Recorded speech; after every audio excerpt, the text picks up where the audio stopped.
The Ontario Liberal Party elected its new leader over the weekend. Bonnie Crombie is our new leader of the Ontario Liberal Party. Mississauga Mayor Bonnie Crombie takes the reins of the Ontario Liberals after 2 straight election flops for that party. She is now tasked with rebuilding a party that sits in 3rd place. What was expected to be a smooth victory for the frontrunner turned out to be a close night, and Crombie reached the threshold to become party leader after the 3rd and final round of balloting. She beat out Liberal MPs Nate Erskine-Smith and Yasser Naqvi and Liberal MPP Ted Chu. Newly elected Ontario Liberal Party leader Bonnie Crombie joins us now. Ms. Crombie, welcome to the show and congratulations. Thank you, David. This was a win, but a narrower than expected win. What does the margin tell you about the party you now have to unite and lead? Yes, it shows that we had a very competitive race and that our party was engaged, and it's all very, very positive. I intend to bring everyone together because together we're a very formidable team.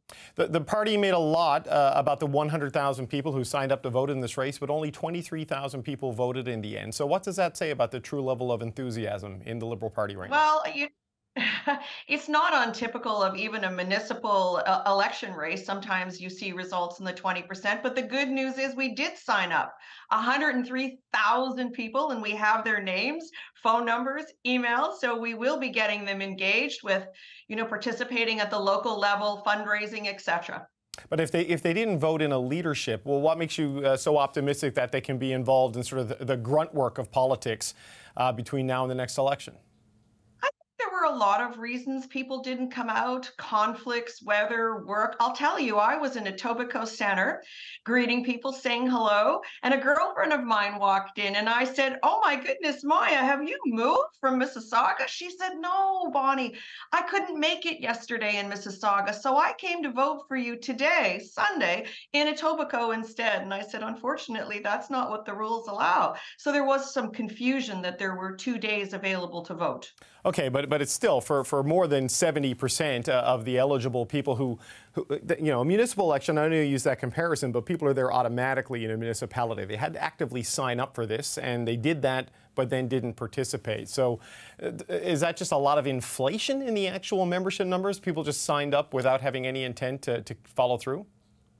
When I look at previous election results for leadership races, this is significantly higher than the last 2 times.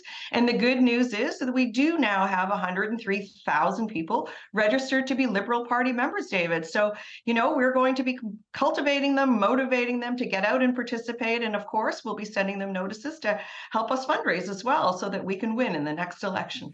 It took the maximum number of ballots for you to win, given the size of the field. And that happened because Nate Erskine-Smith and Yasser Naqvi, the 2 Liberal MPs, they united to try to stop you, asking their supporters to rank them first and second on each other's ballots. They said some difficult things about you throughout this campaign. So I wonder, have you reached out to Mr. Erskine-Smith and Mr. Naqvi to run for you in the next election? And is that possible, given their efforts to defeat you? So certainly I did have an opportunity to speak with Yasser Naqvi on Saturday evening. We had a very pleasant conversation. I haven't reached out to Nate yet, but I certainly will. It's only 2 days later. We have the Ontario Liberal Party Christmas caucus meeting, Christmas party this evening, so perhaps he'll be there. I'll have the opportunity to speak with him. There are lots of opportunities that I'll have to speak with all of them. I am meeting Ted in about 1 hour's time, so we'll be sitting down with all of them and having those conversations. Okay, so Ted Chu, who is already a member provincially, will you reach out to Nate Erskine-Smith, though, to run for you? Do you want him and Yasser Naqvi to run for you in the next election? As I said to you, it takes every Liberal to come together to beat Doug Ford in 2026. And together, combined, we make a very formidable team. So, of course, I will. Okay, so right now, you are the Ontario Liberal leader, and you're also the mayor of Mississauga.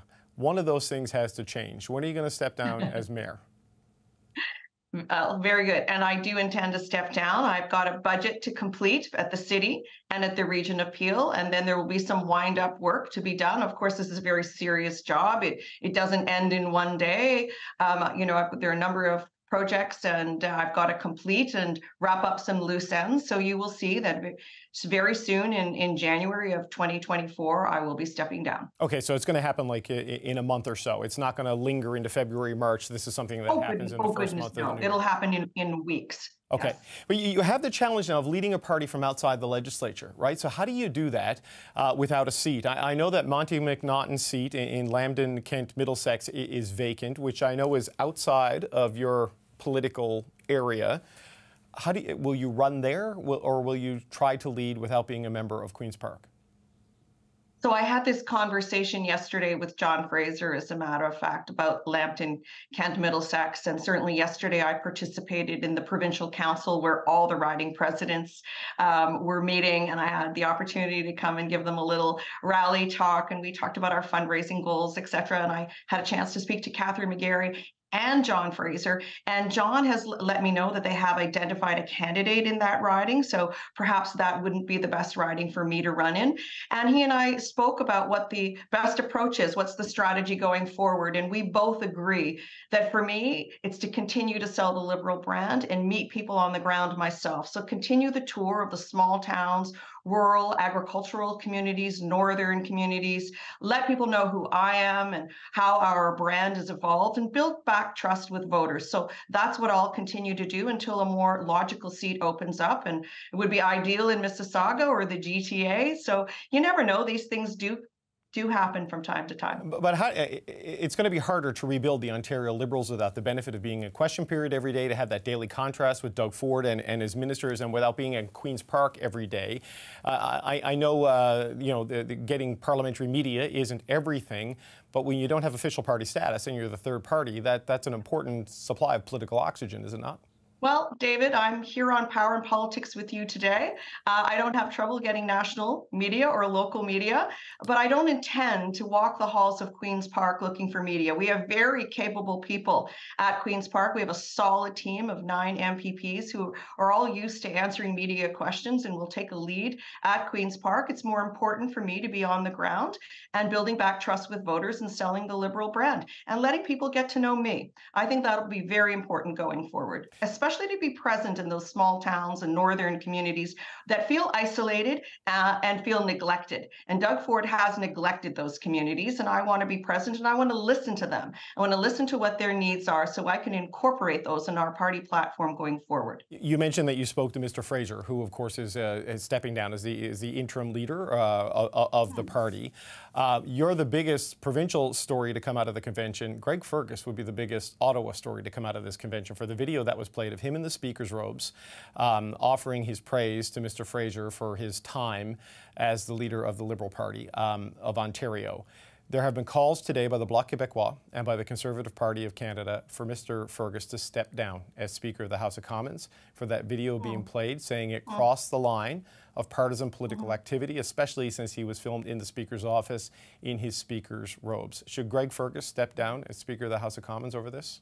Look, what I see is a federal member of Parliament from Ottawa praising a provincial member of Parliament also from Ottawa. I don't think there was any malicious intent in that. I think they were just tipping the hat to say job well done to my friend and colleague at the provincial level, both from neighboring ridings in the Ottawa region. So no foul play there. Even though it was done in the Speaker's robes, in the Speaker's office, and that job is supposed to be completely nonpartisan.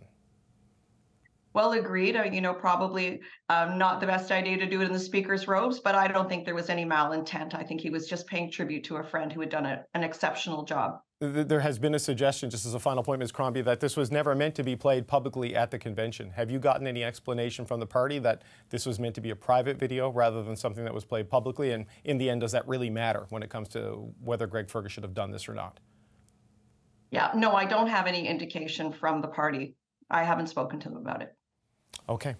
Bonnie Crombie, the newly elected leader of the Ontario Liberal Party. Thank you for your time today. Thanks for having me, David.